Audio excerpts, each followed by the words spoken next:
ಚುನಾವಣಾ ಆಯೋಗದ ಮೇಲೆ ಆರೋಪವನ್ನು ಮಾಡಿರುವಂಥ ರಾಹುಲ್ ಗಾಂಧಿ ಅವರಾಗಲಿ ಕಾಂಗ್ರೆಸ್ ಪಕ್ಷ ಆಗಲಿ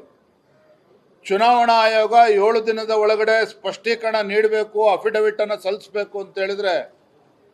ಇವತ್ತು ಬರೀ ಹಿಟ್ ಅಂಡ್ ರನ್ ಕೇಸನ್ನು ಮಾಡಕ್ಕೆ ಹೊರಟಿದ್ದಾರೆ ರಾಹುಲ್ ಗಾಂಧಿ ಅವರು.